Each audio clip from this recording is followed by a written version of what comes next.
Hello students, I hope you all are doing well.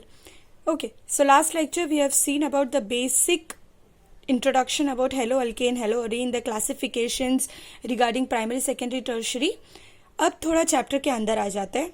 अब से जो हम पढ़ेंगे वो बहुत ही ज़्यादा इंपॉर्टेंट है, जिसको आपको हमेशा याद रखना है. It is going to help you for your further studies if you are opting for chemistry. Otherwise for 12th तो आपको पढ़ना ही है. So now the next topic is allyl halides, benzyl halides, vinyl halides and aryl halides. मतलब compound को आगे use करने के लिए first you should know that which type of compound it is. क्या ये अलाइलिक है, बेंजाइलिक है, विनाइलिक है. अगर मैंने आपको बोला कि ये बेंजाइल अल्कोहल बनाना है तो यू शुड नो कि बेंजाइल अल्कोहल बेंजीन तो होगा, लेकिन क्या OH डायरेक्टली लगेगा या तो कोई अल्काइल ग्रुप होगा. तो ये सब चीज़ों के लिए आपको बेंजाइल ग्रुप तो पहले पता होना चाहिए. तो ये जो टॉपिक अब हम पढ़ेंगे ये आपको प्लीज़ अभी से ध्यान दो, उसको प्लीज प्रैक्टिस करो और याद रखो. Okay, so the first is allylic halide. अब अलाइलिक हैलाइड और विनाइलिक हैलाइड ये दोनों आपस में को रिलेटेड है, जिसको आप एक साथ याद रख सकते हो. एक ही चीज आपको इसमें क्या ध्यान देनी है, see it is all about double bond here. अब कार्बन कार्बन के बीच में जो डबल बॉन्ड्स है, ठीक है, कार्बन कार्बन बीच का जो डबल बॉन्ड है, कोई भी एक carbon, it can be this carbon, कोई भी एक कार्बन के बाजू में अगर एक अल्काइल ग्रुप है और फिर उसके साथ एक हेलोजन है, then it is allylic halide.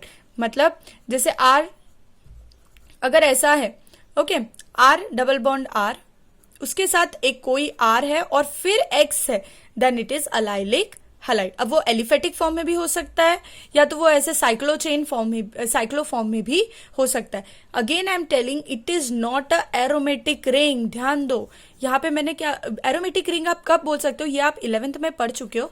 Aromatic ring आप तब बोल सकते हो जब उसमें कॉन्जुगेटेड डबल बॉन्ड हो. और यहाँ पे देखो, यहाँ पे कोई कॉन्जुगेटेड डबल बॉन्ड नहीं है, यहाँ पे सिर्फ एक ही डबल बॉन्ड है. ठीक है, सो इट मीन्स ये क्या है, it is a cyclo group. और ये एक बेंजीन है जो अलाइल हैलाइड्स में नहीं आता है. So it is all about the aliphatic compound only. We will talk about aliphatic compounds in allylic halides. तो अगर डबल बॉन्ड कार्बन के साथ एक और अल्काइल ग्रुप है जिसके साथ हेलोजन जुड़ा है, then it is allyl halides. Okay, similarly यहाँ पे भी देखो, यहाँ पे एक कार्बन है, यहाँ पे एक कार्बन है और उसके साथ एक और कार्बन है जिसके साथ एक्स जुड़ा है. अब आप ये एक्स यहाँ लिखो या इस कार्बन के बाजू वाले कार्बन के ऊपर एक्स लिखो, उससे कोई फर्क नहीं पड़ता. ठीक है, डबल बॉन्ड के आजू बाजू में जो दो कार्बन है उसके साइड वाले किसी भी कार्बन पे हेलोजन हो तो इट इज अलाइलिक हैलाइड. उसी के साथ वाला ये विनाइलिक देख लेते. विनाइल और विनाइलिक में डिफरेंस क्या है कि दो कार्बन उसके बीच में जो डबल बॉन्ड होगा, कोई भी डबल बॉन्ड के आजू बाजू वाले कार्बन के किसी पे भी एक हेलोजन अटैच्ड अगर है, then it is vinylic halide. मतलब दूसरा और कोई अल्काइल ग्रुप वहां पे हमें नहीं चाहिए. Directly carbon, double bond carbon and directly x. Okay, it will give you a vinylic halide. Now again ये भी एक एलिफेटिक रिंग है. यहाँ पे भी मैं ये नहीं बोल सकती that it is an aromatic ring or it is an arene. It is a cyclo structure only. तो यहाँ पे ध्यान से देखो, जैसे अभी मैंने ये स्ट्रक्चर बनाया, ठीक है, ये डबल बॉन्ड हो गया, मतलब ये कार्बन, ये अब इसके साथ ये कार्बन है, इसके साथ ये एक कार्बन है. लेकिन मैं जब विनाइल की बात करती हूँ तो डबल बॉन्ड के आजू बाजू वाले जो दो कार्बन है उसी पे डायरेक्टली कोई एक्स अटैच अगर हो, then we will call it as vinylic halide. Okay, then we will call it as vinylic halide. So allylic and vinylic are correlated to each other. Either one of them you remember और दूसरा तो आपको automatically याद हो जाएगा. ये बहुत ही basic चीज होती है कि जब भी कोई दो चीज ऑलमोस्ट सेम होती है तो उसमें से आपको हमेशा एक चीज याद रखनी चाहिए, so that the next one automatically reminds you the concept. Okay, so allylic and vinylic, अब ये दोनों जो है वो एलिफेटिक है. बेंजाइलिक एंड अराइल, अब बेंजाइलिक एंड अराइल ये दोनों हम एरोमेटिक्स की बात करेंगे. ओके, अब ये जो दोनों है वो aromatic groups, aromatic compound show करेंगे. अब इसमें डिफरेंस क्या है, जैसे बेंजाइलिक है. अब बेंजाइलिक का मतलब क्या है कि मैंने अभी कहा एरोमेटिक तो चाहिए, एंड ईयर हम बेंजीन की ही बात करेंगे, तो हमें दूसरे किसी एरोमेटिक रिंग्स की बात यहाँ पे नहीं करूंगी. ओके, अब एरोमेटिक रिंग है. अब किसी भी कार्बन, बहुत सारे कार्बन है यहाँ पे, 6 कार्बन है, किसी भी, अब बेंजीन पे जब तक कोई कंपाउंड या दूसरा कोई एलिमेंट नहीं लगता तब तक बेंजीन जो है वो चारों साइड से इक्वल होता है. आप किसी पे भी फर्स्ट ग्रुप अटैच कर सकते हो. ठीक है, तो बहुत सारे कार्बन है. सपोज मैंने अगर ये कार्बन ले लिया, इस कार्बन पे अगर एक अल्काइल ग्रुप है और फिर X है then it is a benzylic halide. समझ, ये ध्यान दो। एरोमेटिक रिंग का जो कार्बन है उसके साथ एक और अगर कार्बन अटैच्ड है CH2 और कोई भी एक कार्बन अटैच्ड है और उसके साथ अगर X है, जैसे अलाइलिक के जैसे, ओके, डिफरेंस इतना है कि अलाइलिक में एलिफेटिक रिंग था, एलिफेटिक चेन थी, और बेंजाइलिक में एक एरोमेटिक चेन है, बस उतना ही डिफरेंस है। ओके, सो CH2X हो गया, इसके साथ अगर अटैच्ड है देन इट इज बेंजाइलिक। और अगर एरोमेटिक एराइल हम कब बोलेंगे, जब बेंजीन रिंग पे कोई भी कार्बन पे डायरेक्टली अगर हैलोजन अटैच्ड हो गया, ठीक है। अब यहाँ पे क्या है, एक टाइप का वही है ना, देखो बेंजीन रिंग होता है, डबल बॉन्ड होता है, कोई ये दो कार्बन पे डबल बॉन्ड है, इस पे X लगा दो, है ना, है तो डबल बॉन्ड ही, यहाँ पे भी यहाँ पे भी। मैंने बस उसको ये वाले रेजोनेंस से दिखाया है।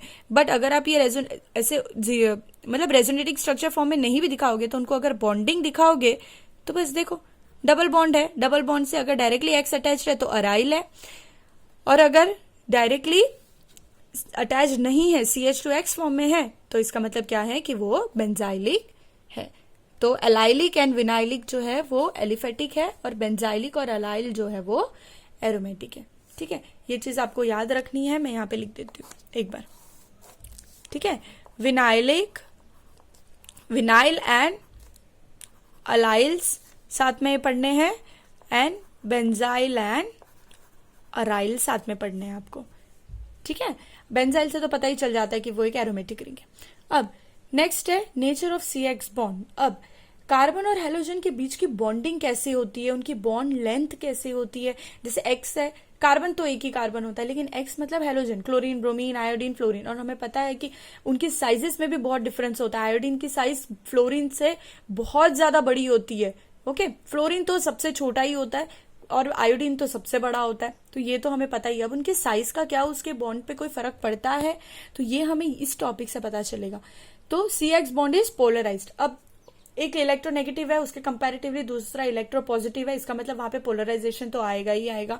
CX bond is highly polarised, क्योंकि एक जो हैलोजेंस होते हैं वो पूरे पीरियोडिक टेबल में सबसे ज्यादा इलेक्ट्रोनेगेटिविटी शो करते हैं, वो सबसे ज्यादा इलेक्ट्रोनेगेटिव होता है, उसके कंपैरेटिवली कार्बन इलेक्ट्रो पॉजिटिव होता है।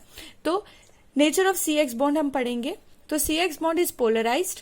ओके, अब पोलराइज मतलब X है तो वो पार्शियल नेगेटिव दिखाएगा, कार्बन है जो पार्शियल पॉजिटिव दिखाएगा। अब यहाँ पे आपको एक टॉपिक याद रखनी है कि इनके बीच की जो बॉन्ड लेंथ है वो कैसे होगी। जैसे ग्रुप, अगर मैंने लिखा ग्रुप 17 जब आप टॉप टू बॉटम आते हो तो उसकी साइज जो है वो इंक्रीज होती है। जब आप टॉप टू बॉटम आते हो तो साइज इंक्रीज होती है। जैसे जैसे साइज इंक्रीज होगी वैसे वैसे बॉन्ड लेंथ भी इंक्रीज होगा।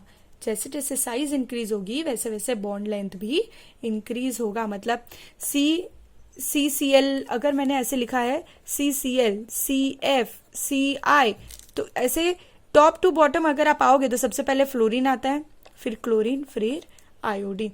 तो ऐसे जैसे जैसे आप नीचे आओगे वैसे वैसे उसका बॉन्ड लेंथ भी बढ़ता रहेगा। तो ये आपको याद रखना है, size is directly proportional to the bond length. किस टर्म्स में? कार्बन हैलोजन के टर्म में। तो CX के टर्म पे आपको याद रखना है कि जो साइज है it is directly proportional to the bond length. ठीक है, एक नोट है यहाँ पे जो आपको याद रखना है कि हाँ, वही जो मैंने अभी कहा, एक वही है जो नोट आपको याद रखना है कि CX का जो बॉन्ड लेंथ है it keeps on increasing as you come down the group as the size of the halogens increases naturally. As the size increases down the group, the bond length of this CX bond will also increase down the group. तो आपको ये 1 mark में ऐसे questions या reasoning questions में भी आ सकता है कि 2-3 ऐसे दिए रहेंगे और आपको बोलेंगे कि arrange the compounds in the increasing order of their bond length या arrange the compound in the decreasing order of their bond length. तो बस हेलोजेंस के बस आपको पता होना चाहिए हेलोजेंस टॉप टू बॉटम की कैसे लिखना है, आपको उसको ग्रुप वाइज ग्रुप में कैसे लिखते हैं, बस आप ये आंसर जो है वो सॉल्व कर सकते हो। आई होप आपको ये यहाँ तक समझ में आ रहा होगा। If you have any doubt regarding to my explanation, if you want any other examples or whatever it is there, you can write it in the comment section so that next time I can improve the video Okay, the only point is that you have to understand the concept thoroughly, and even I follow it in my daily life. So I want you also to do the same thing, that never mug up the things. When it comes to chemistry, आप कभी भी आपको mug up नहीं करनी चाहिए चीजें. You have to understand, you need to understand. When you understand the things, तो आप कभी भी उसको भूलते नहीं हो, और जब जो चीजें mug up की जाती है आप उसको कभी याद नहीं रख सकते. In case out of 110 are the good by hearters, तो उनकी तो बात ही अलग रहती है. मैं तो नहीं थी, मे बी आप लोग हो तो अच्छी बात है, बट मैं नहीं थी. ओके, सो आपको समझोगे तो कंसेप्ट आपको कभी भी धोखा नहीं देगा. Okay, so please try to understand the concept, don't by heart it, don't be in a hurry to by heart it. Okay,